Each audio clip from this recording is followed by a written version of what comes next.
Karena kelelawar itu terbangnya kayak gitu, maka terhalanglah burung. Akhirnya tikus menang. Melihat tikus menang, kelelawar ini tukar pendirian lagi. Nggak ingat materai 10.000 tadi. Karena yang dikejarnya materi. Nggak istiqamah lagi. Dia pindah ke bawah, lari bersama tikus. Oleh tikus diterima saja. Karena tidak ada yang menghalangi di atas lagi, maka burung tadi cepat terbangnya lagi. Kalah pula tikus. Batu kalau pengana kelelawar kembali. Nyo pakai pantun Datuk Dalu. Lalu terkena dapat tinggi orang menggelebek namanya Datuk Dalu. Taga licik kaulu, taga lompang kadodak. Kalau sompi pe itu oleh pe-nya. Itu bahasa Minang. Jadi ini intinya, di sini tidak bisa, harus pindah ke sini. Tidak perlu perjanjian itu, tidak perlu akidah itu. Yang jelas materi dah dapat, kedudukan dapat, pangkat dapat. Tinggalkan aja itu. Banyak orang seperti kelelawar itu sekarang. Wa biqaulihi yahtadil muqtadun. A'udzu billahi minasy syaithanir rajim. Bismillahirrahmanirrahim. Qul sadaqallah fattabi'u millata Ibrahim hanifa wa ma kana minal musyrikin. Wa qala aidan walillahi 'alan nasi hajjul bait man istata'a ilaihi sabila wa man kafara fa innallaha ghaniyyun 'anil 'alamin. Shadaqallahul azim. Yang dimuliakan dan dihormati Bapak Pengurus Masjid Al-Ikhlas beserta seluruh jajaran, yang dimuliakan para ulama, tuan guru, kiai, buya dan ustadz, seluruh pejuang-pejuang agama Allah, penegak kalimat tauhid. Akhirnya kita bernaung di bawah panji-panji Islam yang ditunjuk oleh Allah sebagai manusia pilihan melanjutkan syariat Islam yang dibawa oleh 24 rasul sebelumnya. Kesemuanya banyak terdiri dari bangsa Israel. Tetapi Nabi yang ke-25,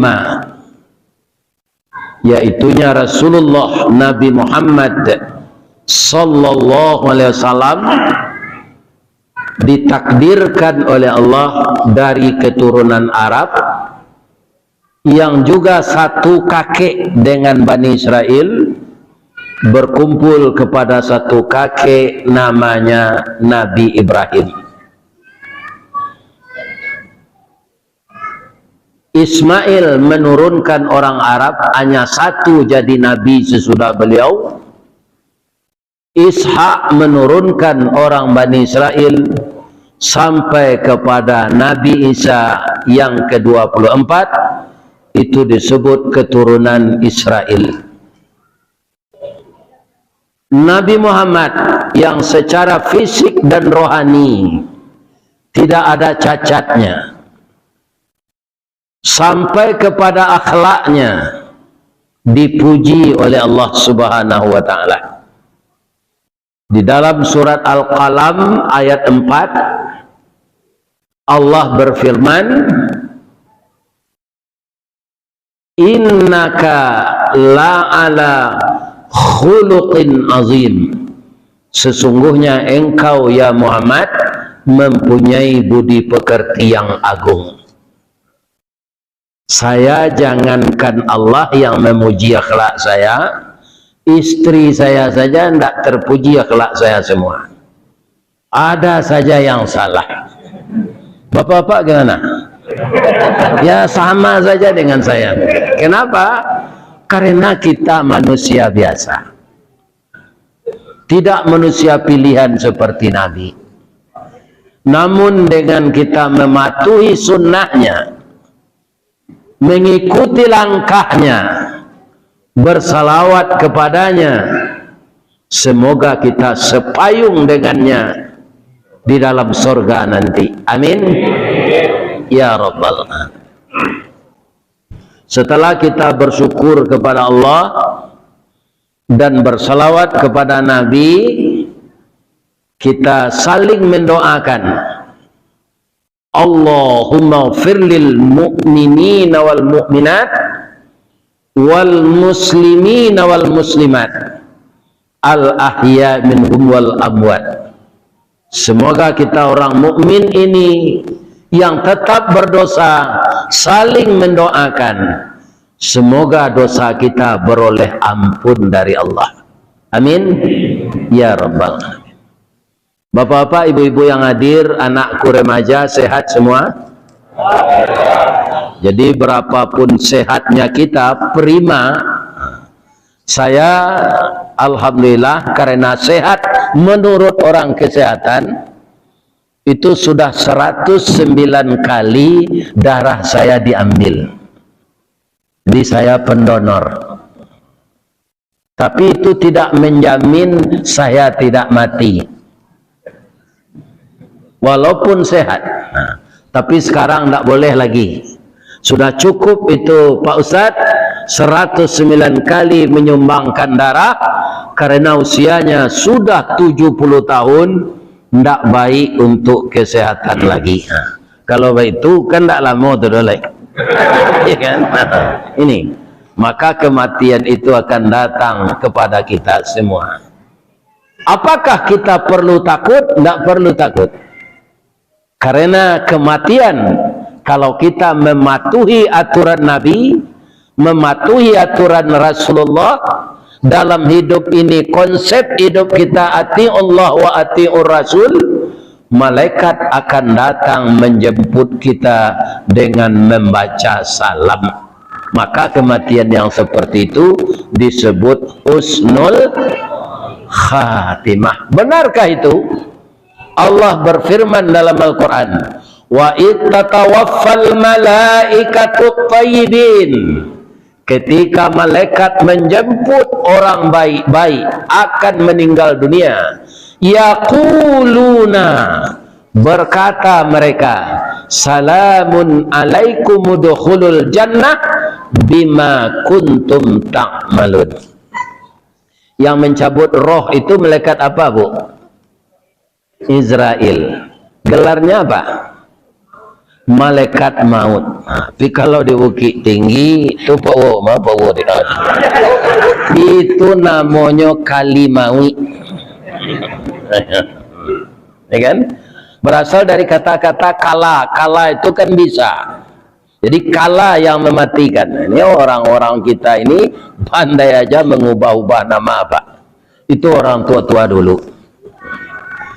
Ternyata malaikat maut itu didampingi oleh beberapa malaikat. Di mana kita tahu dari kalimat ayat yang diturunkan Allah itu, yaquluna, berkata mereka. Jadi kalau mereka itu tidak sendiri, itu jamak. Malaikat yang lain yang datang itu siapa namanya? Tidak ada namanya secara rinci, disebut saja malaikat rahmat. Diucapkan oleh malaikat rahmat itu bersama-sama, salamun alaikum udkhulul jannah bima kuntum ta'malun, masuklah engkau ke dalam surga, bahwa engkau mendapatkan ini karena amal-amalmu dan ridha Allah. Jadi kita masuk surga itu juga tidak cukup dengan amal, Pak. Kenapa? Amal kita sedikit. Kenapa sedikit? Umat Nabi Muhammad ini umurnya pendek. Karena nabinya juga berumur pendek. Maka kita kalau ingin umur panjang, ya umat Nabi Nuh dulu. Nabi Nuh itu 1050 tahun. Jadi umat di zaman dia juga panjang-panjang umurnya. Apakah sudah ada orang di Batam ketika itu? Ya tidak tahulah saya. Jadi umur kita ini kalau akan bertambah dari 63 tahun, itu tambahnya tidak akan banyak. Tidak bisa itu 63 kali 2. Ya kan? Jarang itu akan bertemu. Andaikan ada seperti itu, ya kan, kita sudah mengganggu orang lain ya, kehidupan kita. Karena apa? Tenaga nggak ada lagi. Mudah-mudahan semua kita nanti didatangi oleh malaikat dengan kalimat salam.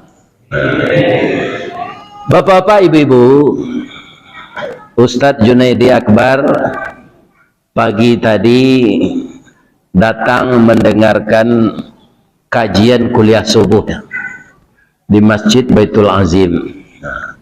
Beliau ingin saya mengulang itu kembali karena katanya berkaitan dengan tauhid. Tapi walaupun diulang itu, pembukaannya saya tidak sama. Ya kan? Kalau kita memang ingin tauhid kita ini tepat, tidak meleset, siapa yang akan kita tiru?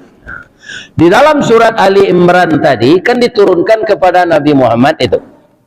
Nabi Muhammad itu disuruh oleh Allah meniru tauhid kakeknya Nabi Ibrahim. Pertama ayat tadi berbunyi qul sadaqallah. Katakanlah ya Muhammad, yang datang dari Allah itu benar.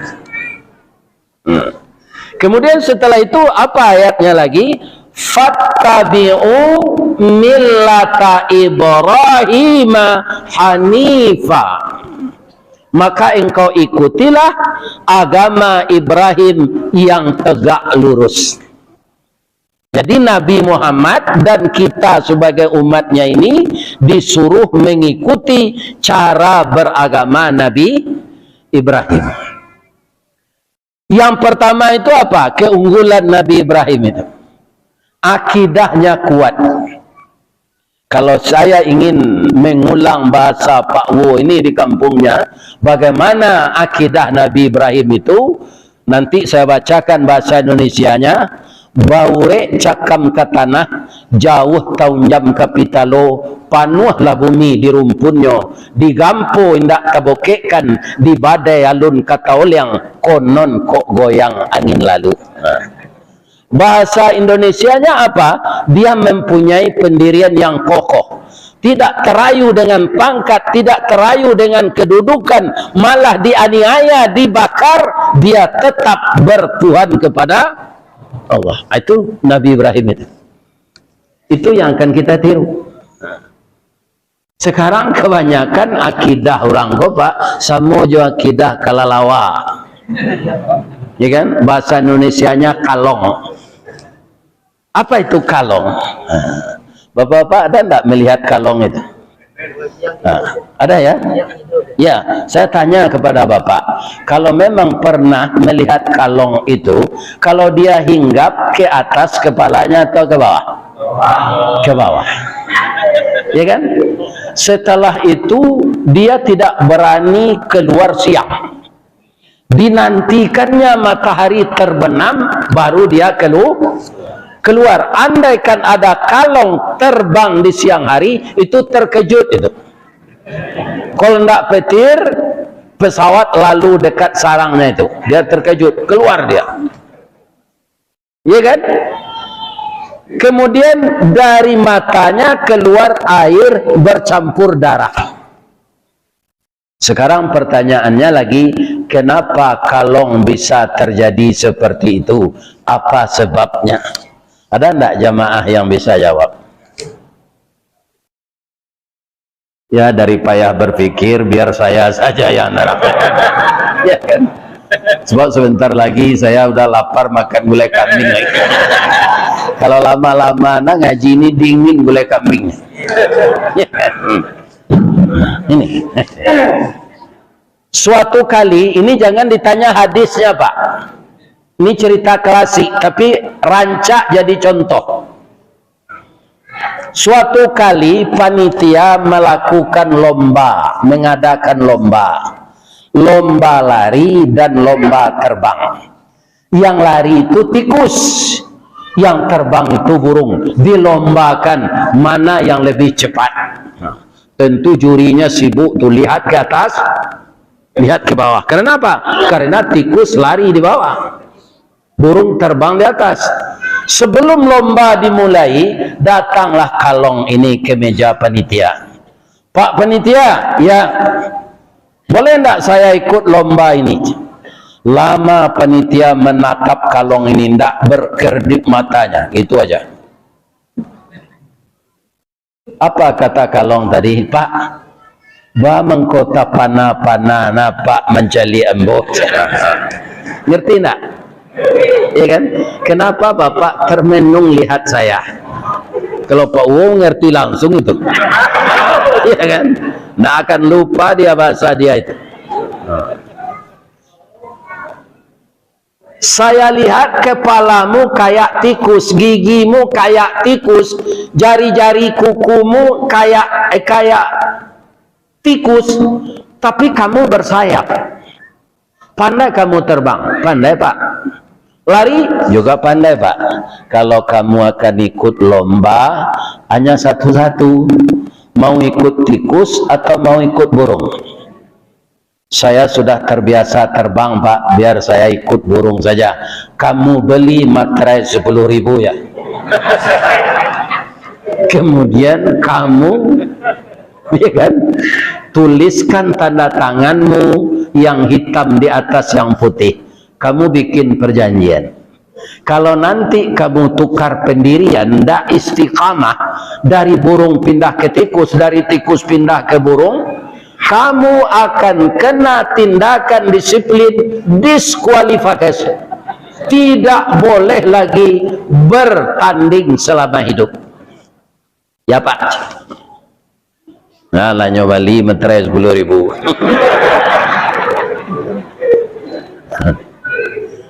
Sudah dibubuhkan tangga tangannya di atas kertas putih itu. Kemudian lomba dimulai.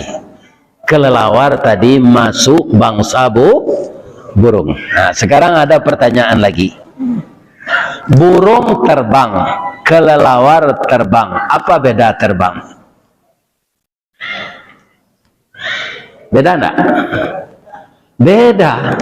Kalau burung yang dibawa terbang itu sayap. Sayapnya itu dari bulu per helai, dan bulu itu pakai minyak, ada sumber minyaknya di bawah apanya ini ya, kalau kita pantat lah ada di sana sumber minyak itu. Maka sekali 2 hari itu diambil dengan paruhnya, kemudian minyak itu beginikan ke bulunya, licin, ringan. Maka burung itu kalau terbang bapak-bapak begini. Oh, tapi kalau kelelawar, karena yang dibawa terbang itu kulit, lahu ajnihatum min jildin raqiqin wala rishafi. Itu dalam mahfuzat. Yang dibawa terbang oleh kelelawar itu adalah kulit yang licin tanpa bulu. Maka kelelawar itu terbangnya berkayu, Pak.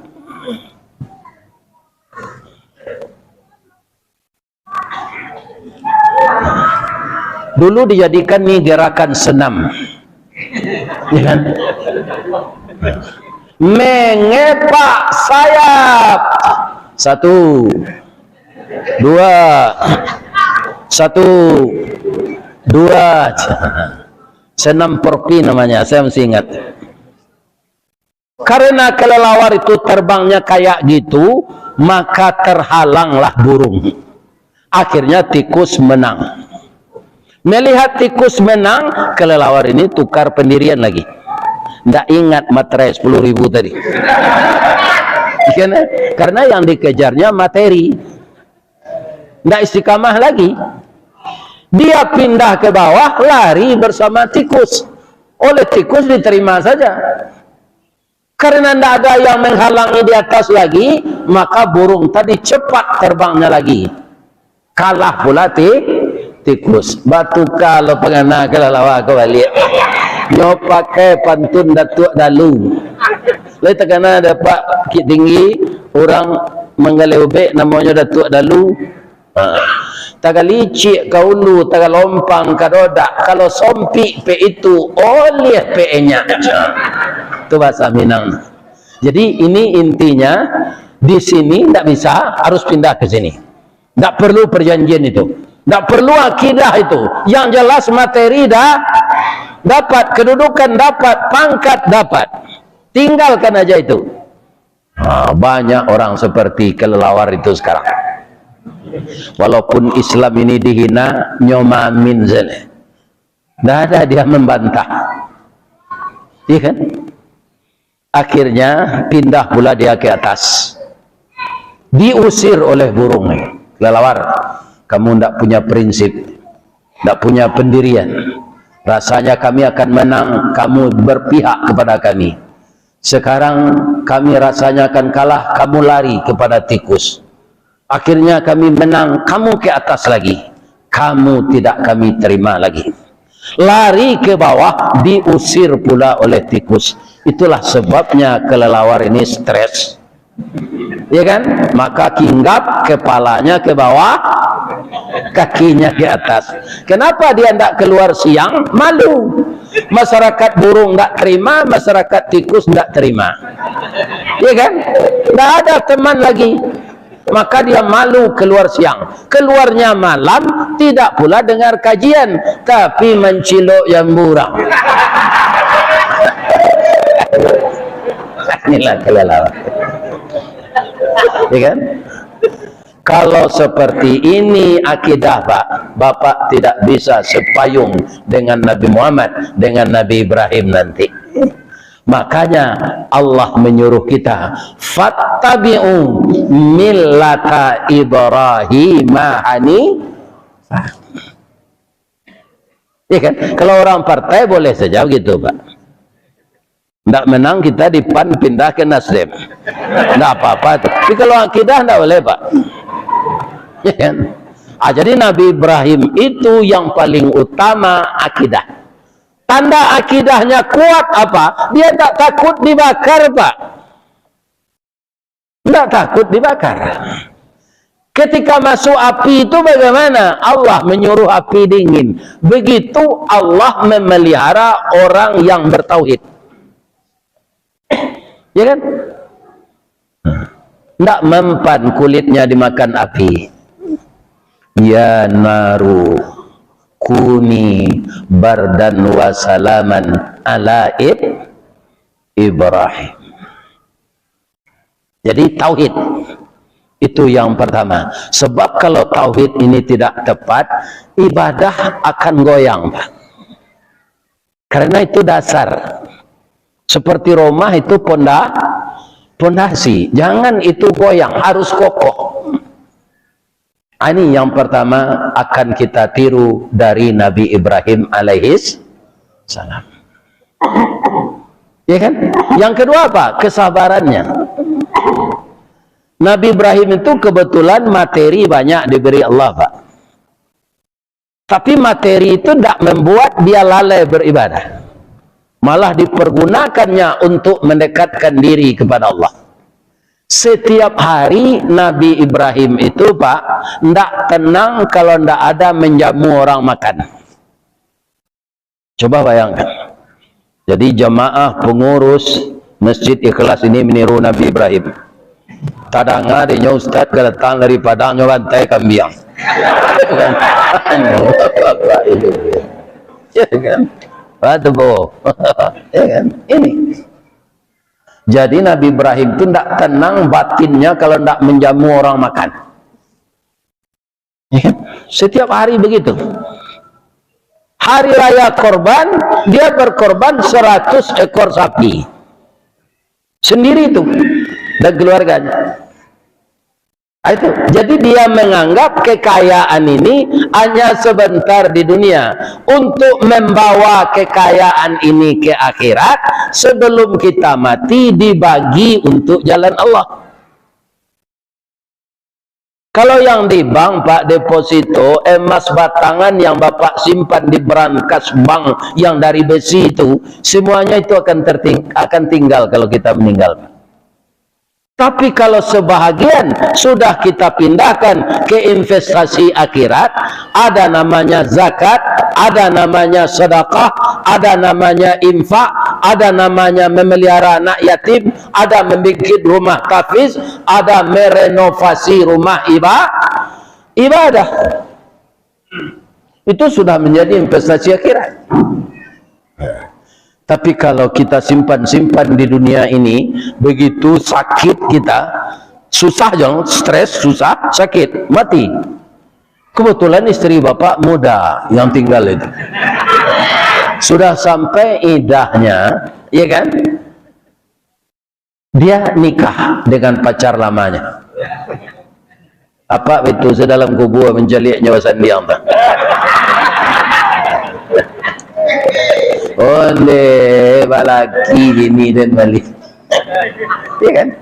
Nah, rumah kita, harta kita dinikmati oleh mantan istri kita itu dengan suami barunya. Jadi sebelum meninggal, kita bagilah harta ini untuk jalan Allah. Tiru Nabi Ibrahim, jangan kikir. Ada enggak yang dari Pariaman, orang Sumatera Barat?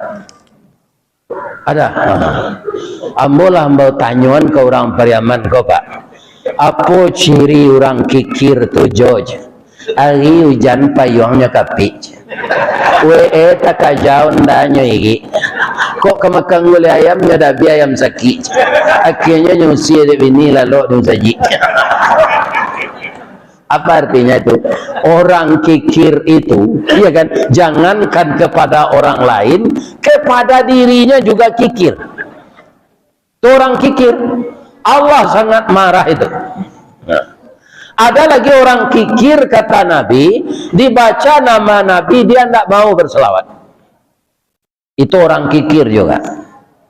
Untuk apa harta dunia ini dikikirkan? Karena apa? Karena semuanya itu adalah akan tertinggal di dunia kalau kita meninggal. Ya kan? Nah, jadi kalau ada kotak-kotak infak di masjid ini, saya di mana saja mengundang orang ngaji, Pak. Tidak ada tertulis di kotak itu infak. Apa bedanya dengan sedekah, Pak? Kalau sedekah bisa ditukar dengan senyum. Sudah berapa Bapak tadi senyum?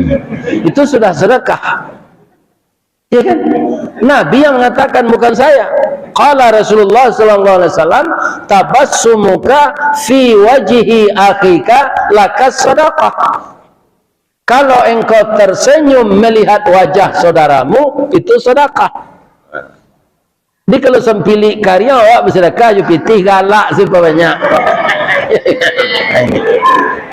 Tidak ada duit untuk disedekahkan, tukar dengan senyum. Itu bahasa Indonesianya. Tapi kalau kotak infak itu diletakkan di depan masjid itu, senyum saja kita, ya kan? Tidak ada isinya, ya kan? Kita mau masuk masjid, ada kotak infak di pintu itu.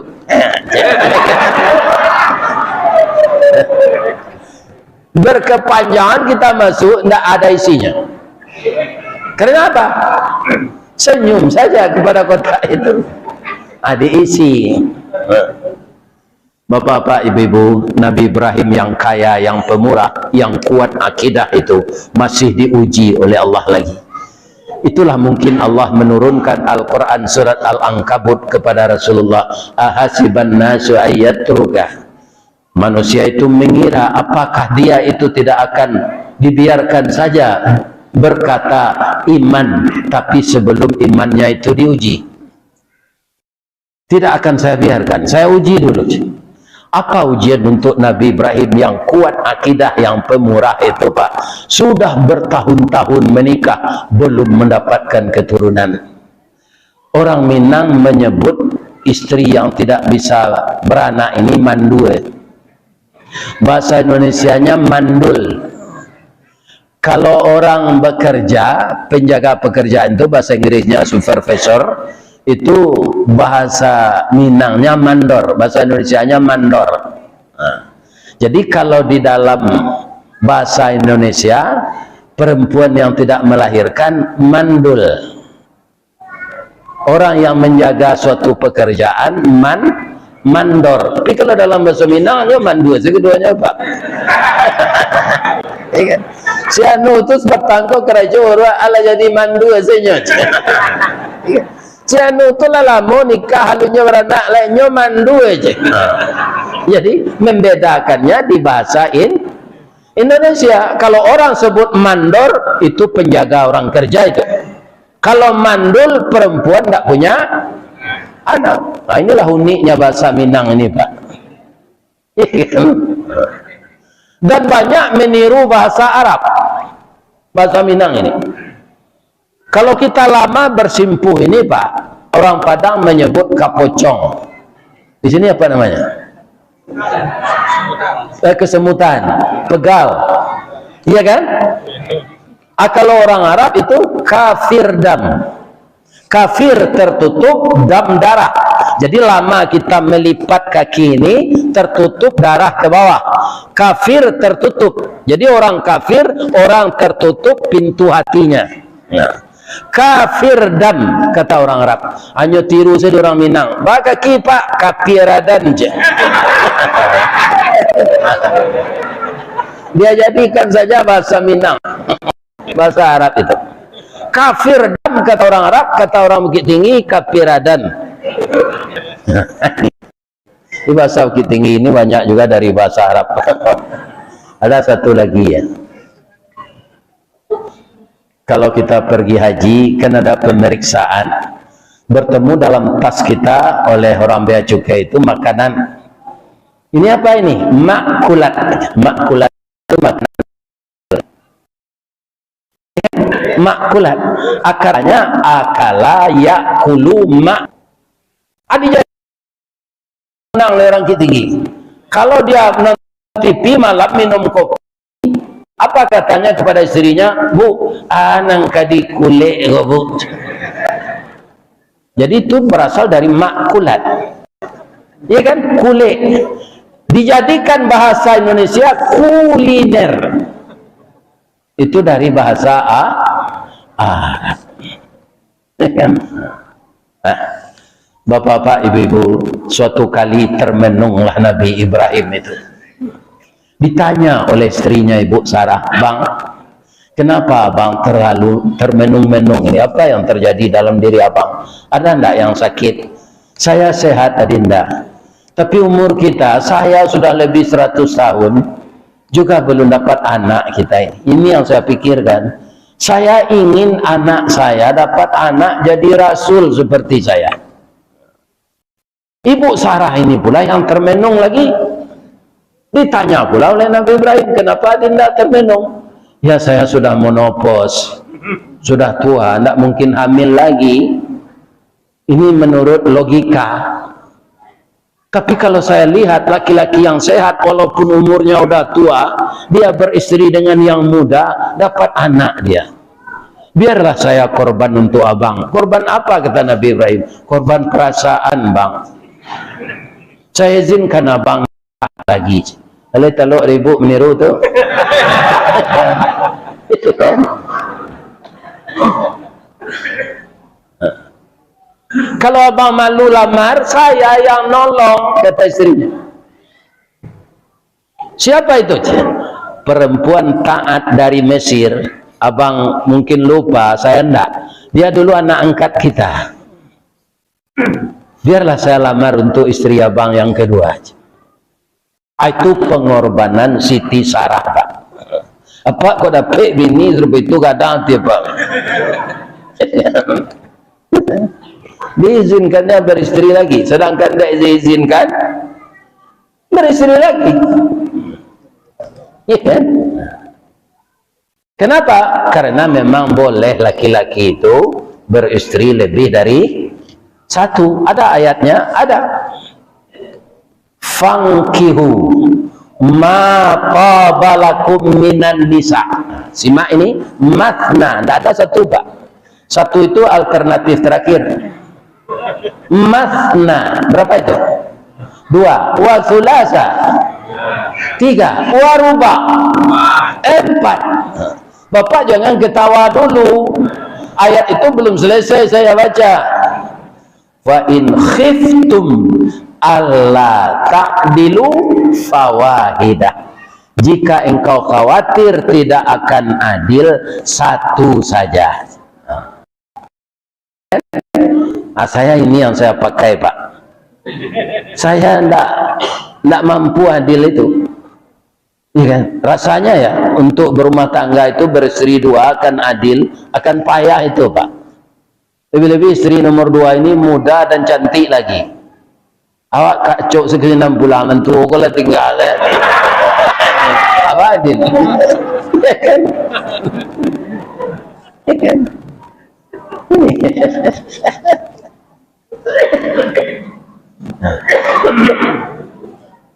Yang kedua, harus pula dikaji ekonomi. Tidak sembarangan beristri 2 ini Pak. Mampu tidak kita membiayai dengan pendapatan kita setiap hari beristri 2? Iya kan? Di Minang ada pantunnya Pak.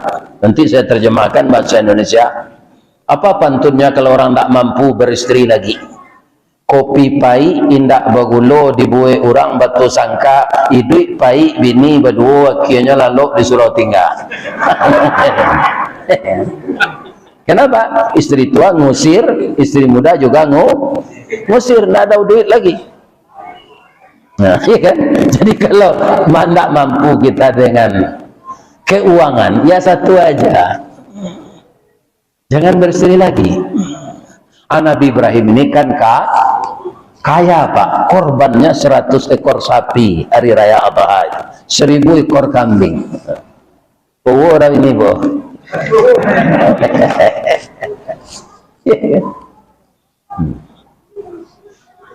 Kemudian Nabi Ibrahim setelah menikah lagi, beliau memohon kepada Allah, melanjutkan doa-doanya yang lalu. Doa ini bisa kita baca di dalam surat As-Saffat ayat 100. Apa bunyinya? Rabbi habli minas salihin. Berilah saya anak yang saleh ya Allah. Jadi kalau kita berdoa, mintalah anak yang saleh. Walaupun kita sudah tua sekarang Pak, anak-anak kita kan ada.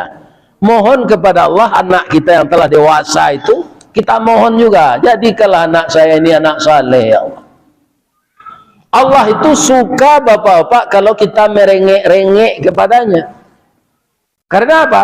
Tidak ada yang pernah kurang yang akan diberikan Allah itu kalau ada takdirnya untuk kita. Perbendaharaan Allah itu tidak pernah kurang. Wala ya'uduhu ifzuhuma wa huwal aliyul. Memelihara langit dan bumi dan segala isinya ini, dia tidak merasa letih. Kenapa? Wa huwal aliyul azim. Dia maha tinggi dan maha besar. Apalagi memberikan seorang putra. Tapi mintalah anak yang saleh.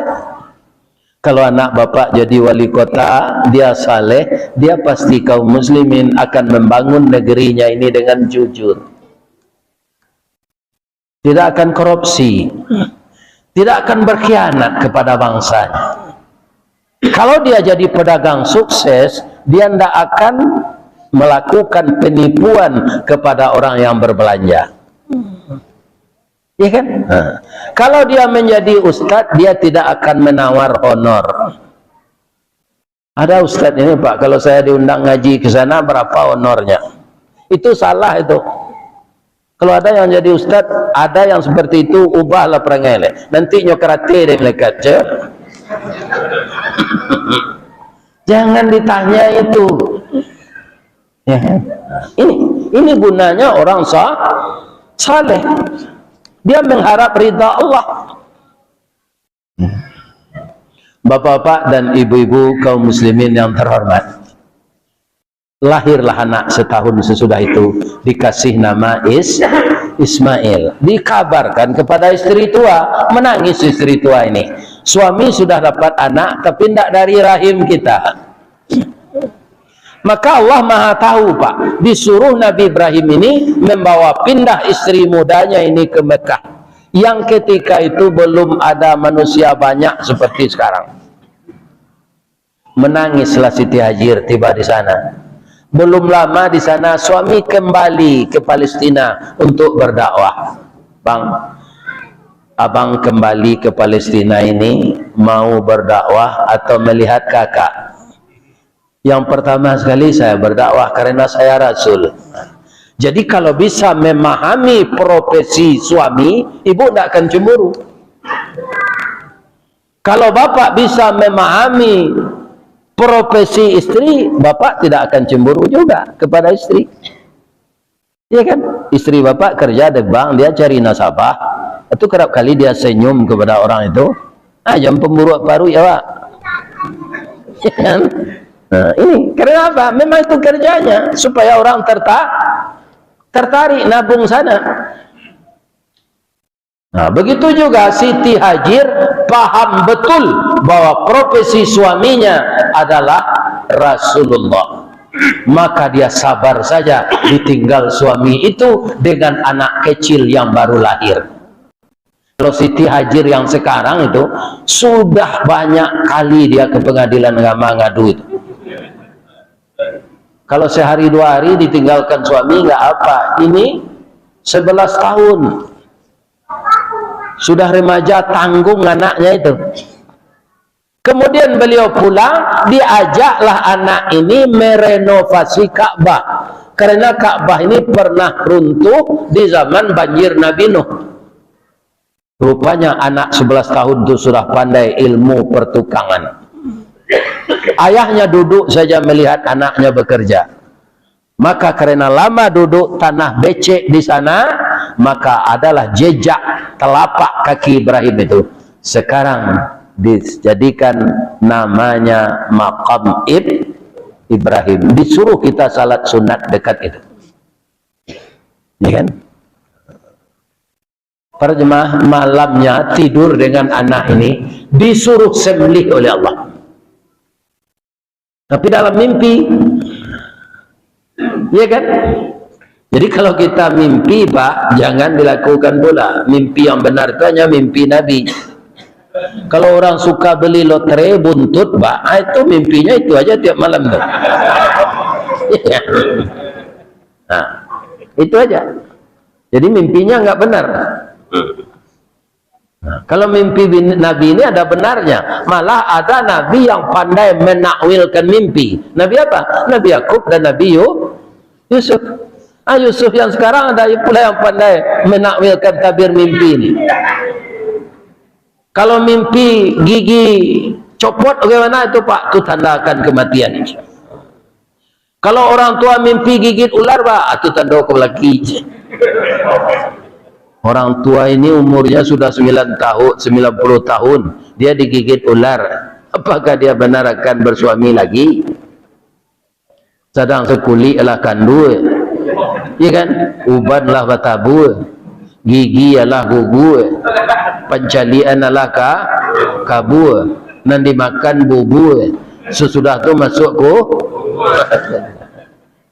ini, tak mungkin dia bersuami lagi. Malam kedua berulang mimpi lagi, disampaikan kepada istriku sayang, ya bang, sudah 3 malam saya mimpi ini. Apa? Disuruh nyembelih anak kita. Bagaimana pendapatmu? Mungkin mimpi ini bunga tidur, bang, lihatlah dulu. Dibenarkan pula istri ini. Karena apa? Memang istri itu adalah mitra kita dalam berumah tangga. Dia bukan pembantu, Pak. Istri itu mitra bapak. Iya kan? Kalau bapak ada kesulitan, minta pendapat istri, dia akan bisa mencarikan solusinya. Itulah istri.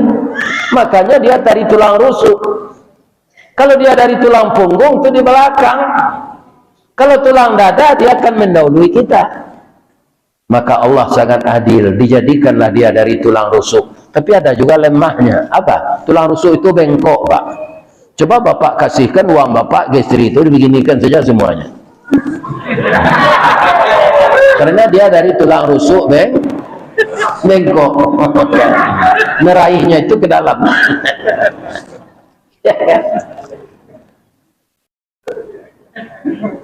Tulang rusuk itu bengkok. Kalau kita kerasi dia patah. Kalau dibiarkan dia bengkok terus. Maka istri kita itu kita lemah lembut kepadanya. Jangan dikasari. Tersinggung hatinya. Perempuan itu perasaannya dalam, Pak. Ya kan? Dibenarkan oleh Nabi Ibrahim. Ya, kita lihat dulu. Jadi senang hati Siti Hajar ini. Malam besok berulang lagi. Ya kan? Apa kata Siti Hajar? Bang, hati-hatilah bang menyampaikan kepada anak kita, umurnya baru 11 tahun, karena lehernya yang akan dipotong. Dicarilah kalimat yang indah oleh Nabi Ibrahim. Susunan kalimat yang indah itu diturunkan oleh Allah menjadi ayat Al-Quran. Apa kata Nabi Ibrahim kepada anaknya? Falamma balagha ma'ahu sa'ya. Tatkala telah sampai umur anaknya, pandai dia berusaha. Qala, berkata ayahnya, ya bunayya, wahai anak buah hati ayah. Kalau bahasa Sumatera Baratnya, Pak, oh nak kanduang sibiran tulang, buah hati limpo bakuruang, talinye labuhan cinto, bintang sumarak perhatian, talu ancu danau baguluang, pasti menjadi persimbangan. Apa sebenarnya bahasa Indonesianya itu? Oh anak buah hatiku, darah yang mengalir di dalam tubuhmu adalah darah kuna. Kulitmu juga berasal dari kulitku. Rambutmu yang hitam sama dengan rambut saya ketika muda dulu. Semua batang tubuh engkau itu bahagian dari tubuhmu, nak. Dan bahagian dari tubuhku sama, nak. Tapi sekarang Allah memerintahkan di dalam mimpi, nak. Apa mimpi ayah? Ani azbahuka, rasanya saya disuruh menyembelih engkau. Fanzur maza tara, bagaimana pendapatmu, nak? Kalau anak kita digitukan sekarang gimana kira-kira? Nah, hari Idul Adha ini saya bermimpi seperti Nabi Ibrahim, kamu yang akan disembelih karena kamu yang gemuk dan kamu yang ganteng. Ya nak, ayah sembelih ya. Mungkin anak ini tidak akan marah kepada kita. Andaikan itu anak saya, ya kan? Apa katanya? Ya, ayah akan gemuk juga. Umur ayah udah 70 tahun ya, udah pantas mati juga. Kalau ayah saja disembelih gimana?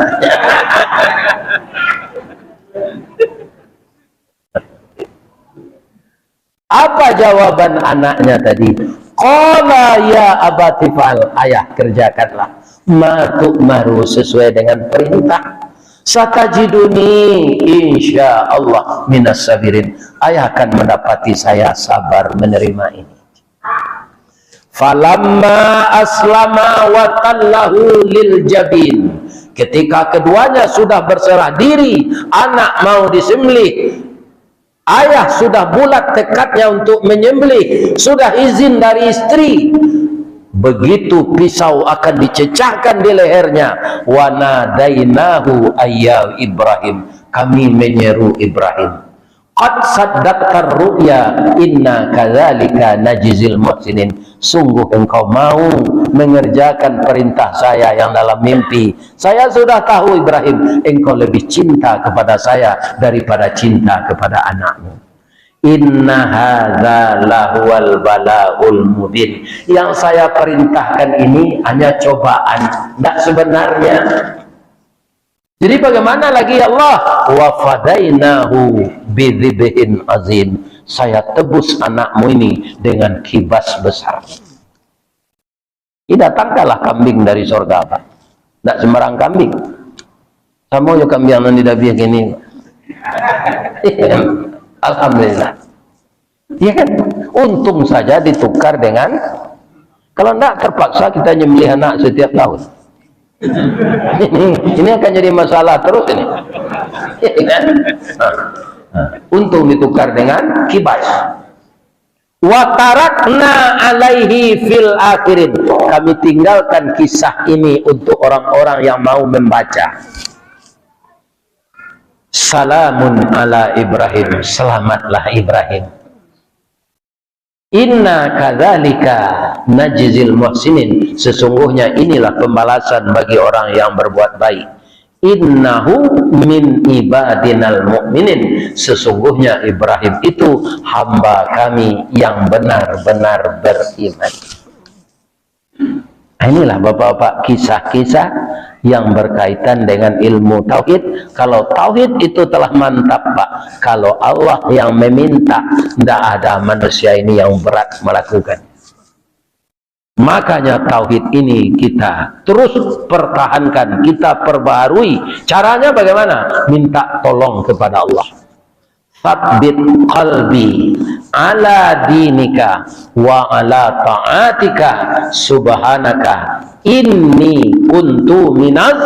Tanpa pertolongan Allah kita akan goyah dipengaruhi oleh setan, dan setan itu menggambarkan dunia ini yang paling indah. Kalau dunia yang paling indah menurut kita, berarti kita sudah masuk perangkap setan.